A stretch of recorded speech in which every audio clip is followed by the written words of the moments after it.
Happy Monday and welcome back to the 10 Commandments of Leadership. This is where we explore how to lead from the middle, how to manage our egos, your ego, my ego, and how to mirror the master. How to mirror the master. Oh, I'm Tim Alston.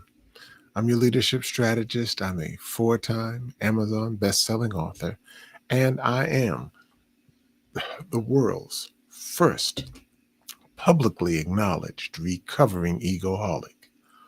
Today's commandment is this: when you ask for wisdom, don't act like you didn't hear it. Or, as I like to say, when you ask for wisdom, don't play crazy. Let's be real. Most of us prayed, Lord, give me wisdom. But what we really mean is, Lord, give me agreement. We pray, Lord, give me wisdom, but we really mean, Lord, give me agreement. We really don't want wisdom that challenges us. We want wisdom that confirms us. The book of the Bible, James chapter 1 and verse 5 says, if any of you lacks wisdom, let him ask of God, who gives generously to all. But then verse 6 adds, let him ask in faith without doubting. Let him ask in faith without doubting. And doubt isn't always intellectual, it's behavioral. When we delay, deny, and debate what God has already revealed, we're doubting in motion. Let me say that again. When we delay, deny, or debate what God already revealed, we're doubting in motion. Doubting in motion. I used to do this all the time. True confession. God would speak through people, through problems, and even pressure. And I'd say, let me pray about that some more. And God would whisper, Tim, I just answered you. You see, God rarely wraps up wisdom in comfortable wrapping.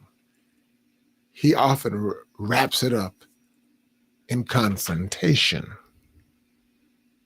It might come as a person who gets under your skin, a pause that interrupts your plan, or a pressure that forces perspective. That's where the mirror comes in. This mirror comes in. The one I call S.P.A.I.D.E.S. S.P.A.I.D.E.S. It stands for this: S for selfishness, P for procrastination, A for arrogance, I for impression mismanagement, D for disorganization, E for eye contact issues, poor contact, and S, selfishness again. Why? Because egoholism is just that repetitive.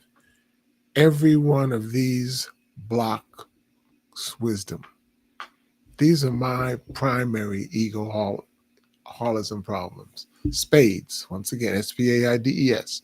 S, selfishness, P, procrastination, A, arrogance, I, impression mismanagement, D, disorganization, E, eye contact issues, and S, again, selfishness. Selfishness, as you can tell, bookends my issues. When we ignore them, then egoholism hijacks the steering wheel of our lives. God's wisdom is never random, it's rehabilitative. When you ask for wisdom, expect a mirror, not a megaphone. When you ask for wisdom, expect a mirror, not a megaphone. Before you and I can manage our egoholisms, you and I have to start at the top, at the TOP. The T, target the problem. O, own the problem. And then after we target and own the problem, then P, proceed to action. For example, let me give you some example. T, target the problem. You can't fix what you won't face. Look squarely at the mirror and what behavior, what bias, and what blind spot is God highlighting for you today? Then O, own the problem. Confession isn't defeat, it's direction. Confession is not defeat, it is direction. Peter in the Bible confessed and recovered, but Judas Iscariot, he delayed, and as a result, he self-destructed. The difference was timing and transparency. Timing and transparency. And then after you target the problem, T, own the problem, O, then P, proceed to action. Wisdom requires movement. Faith without works is dead, and leadership without application is ego in disguise. When God speaks, move your feet, not your lips. For example, I once prayed for wisdom about my professional direction in life. God didn't give me a new assignment. Instead, he gave me a pause. A pause. That pause revealed my addiction to motion. I wasn't chasing purpose. I was chasing praise. He stripped my platform. He stripped my platform so that he could rebuild my posture. And in that stillness, he birthed a vision, what would now become my egoholism recovering. And later I've developed it, co-created it with my partners, God and Chat GPT and me. The three of us are our divine, our virtual, and our human trinity. We developed EMC squared, the egoholism measurement calculator for correction. We'll talk more about that down the road. He didn't just answer my question. God did not just answer my question. He corrected my condition. That's the gift and the challenge of divine wisdom. It heals by humbling. It heals by humbling. Let me leave you with 3 reflection questions for this week. Are you ready? What wisdom have you received but resisted? What wisdom have you received but resisted? What recurring frustration might actually be God's feedback?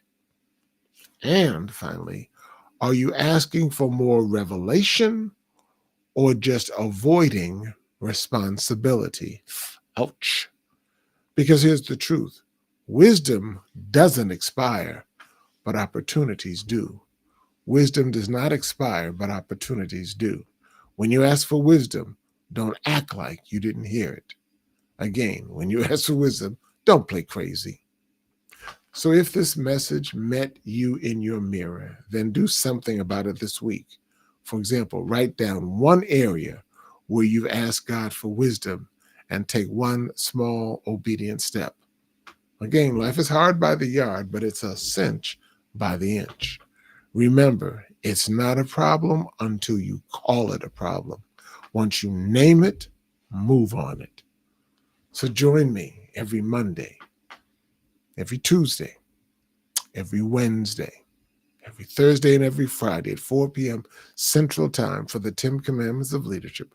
Follow me on LinkedIn at Tim Alston, and let's recover from egoholism together. We can do this, but we can do it together.